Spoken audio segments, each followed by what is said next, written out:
A couple nights ago, the New York Knicks and Minnesota Timberwolves shocked the entire NBA world by trading Karl Anthony Towns for Julius Randle and DiVincenzo.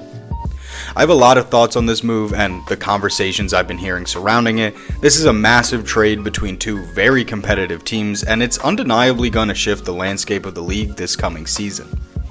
As a Knicks fan, the departure of Julius Randle, while in all likelihood an inevitability, is still incredibly bittersweet. Randle has taken a ton of shit in his time with the Knicks, and I think a lot of it has been extremely unfair to him. Yes, he has his problems. When the shot isn't falling, he can be a black hole on offense and completely throw the team out of rhythm.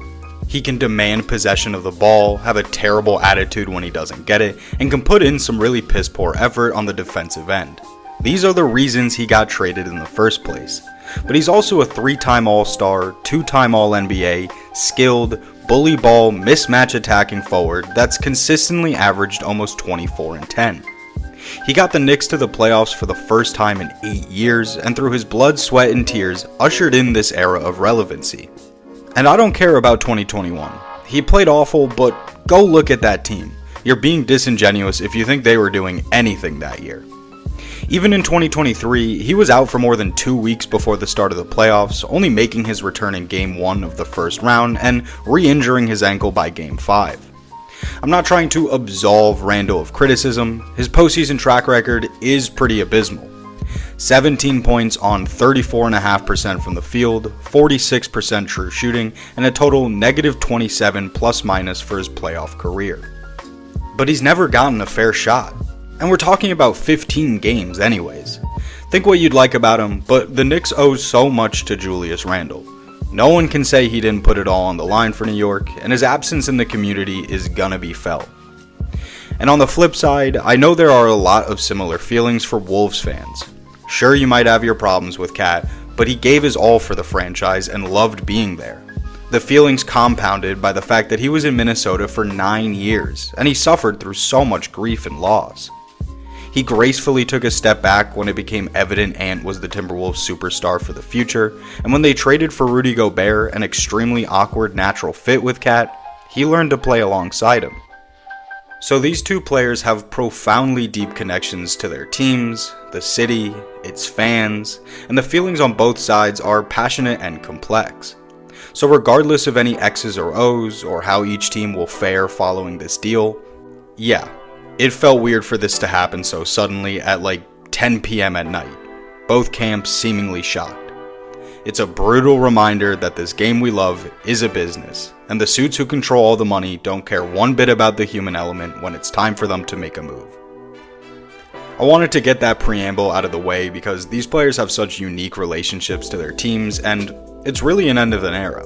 With all that being said, I'm going to talk about my thoughts on the trade in terms of the on-court product, and I'll start with the Knicks side of things. Quite frankly, this is a home run move for New York. It addresses by far the most pressing concern about the roster, that being depth at the center position.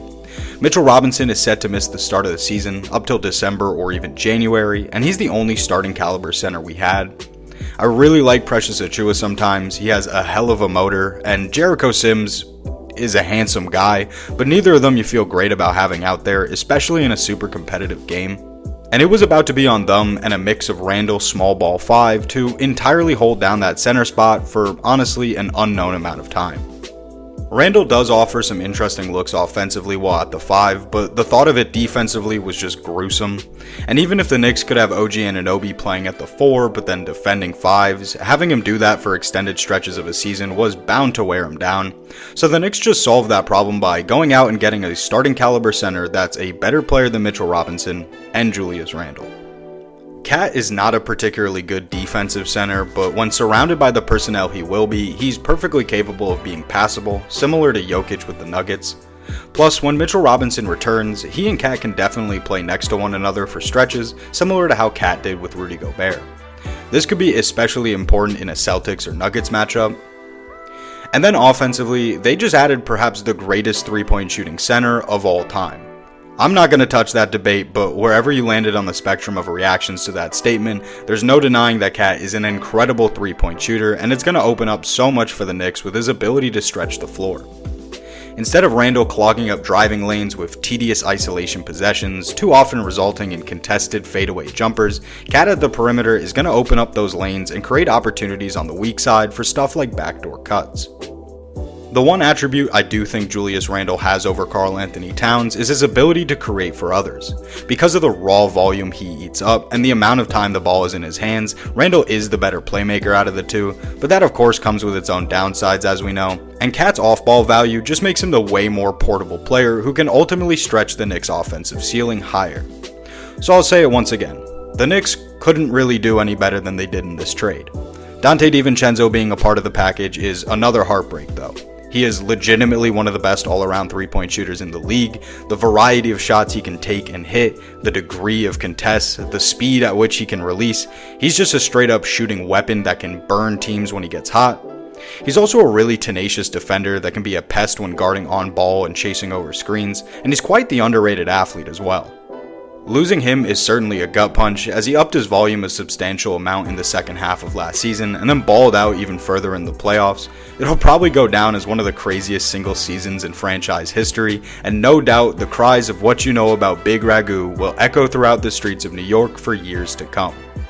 Ultimately, however, there's enough supplemental perimeter shooting and defense to make his loss not all that devastating, other than thinning out the bench a bit.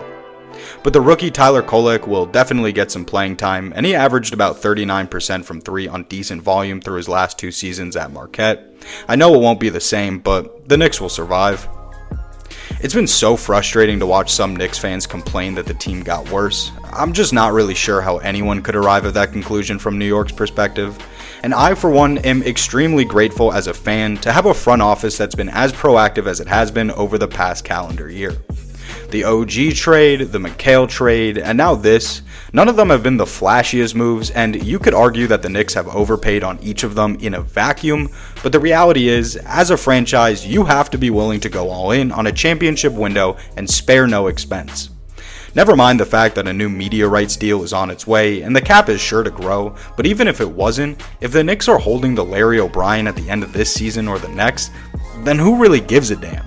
It's beyond irritating to see a franchise not recognize the preciousness of these increasingly shorter windows, and when you have the right pieces, you put all your chips on the table. So yeah, I think this move firmly cements the Knicks as the second best team in the Eastern Conference, and gives them a real puncher's chance to win it all. I think it's fair to say KAT on the Knicks might take a second to really get cooking. Despite how intuitive it may seem on paper, the dude is being catapulted into a completely new environment after nearly a decade with the same organization, and less than a month before the start of the season no less. So while I'm a full believer in the upside and ceiling of this team, it might just not immediately translate to the Knicks winning every game or something like that. As for the Timberwolves side of this, I gotta be honest, I'm really perplexed. Anytime a team is giving up the better player in a trade, it's sort of an acknowledgement that they're getting worse and prioritizing moves for the future rather than being all in on trying to win in that moment. And as it pertains to the Timberwolves, I just don't get why they wouldn't be. I think they firmly had that championship window open, and they were knocking on the door of being one of the 2 to 4 best teams in the league. If KAT and Ant had played better in the first couple of games of the Western Conference Finals before it essentially became out of reach, there's a real chance they could have gone to the finals. I think the Wolves should have at the very least given the team another season, considering all it had accomplished, but instead of taking that risk, they're decommitting to being all in. And this is what I was talking about.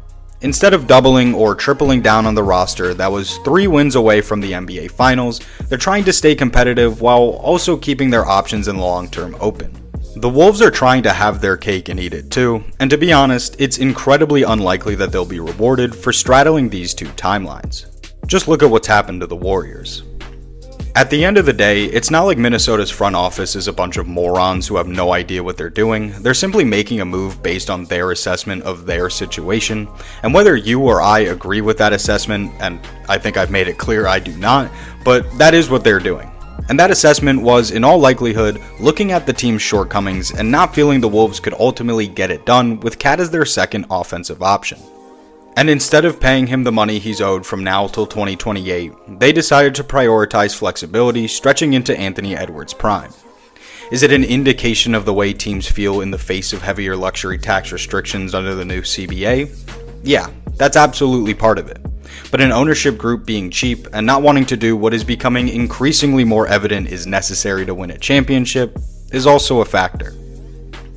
Only time will truly tell whether this was the right move for the Timberwolves, and it's not like they're going to be bad all of a sudden this season. They'll still be a great defense. Maybe Randle's playmaking edge will be enough for their offense not to be at the bottom of the league despite the spacing, and hell, maybe he'll have a bounce back year from behind the arc and shoot 40%. But this move firmly takes the Wolves out of championship contention for the time being. Donte DiVincenzo is a great addition though. As I mentioned, he's a good defender who will compete and is an elite versatile shooter. I think he's going to be a really solid fit, and the Wolves needed some added perimeter shooting. It's not a game changer or anything, but nonetheless a positive acquisition.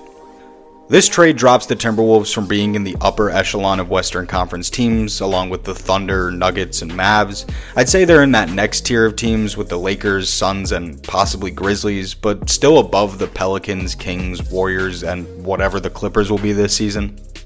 It's crazy how in an instant, the hierarchies of each conference and the power balance around the league can dramatically shift with a single move, but it's just another reason I love the NBA. That's going to do it for this video. I hope you enjoyed it. I'd love to hear any of your thoughts on the trade in the comments below. If you liked this video, it'd mean a lot if you could do the thing and hit that button. Also subscribe if you like this kind of content and want to follow the league going into this upcoming season. I write articles and essays as well, so if you're a fan of written work, I highly recommend and would greatly appreciate it if you checked out my stuff where that is. But with all that being said, thanks for watching, and until next time, take care.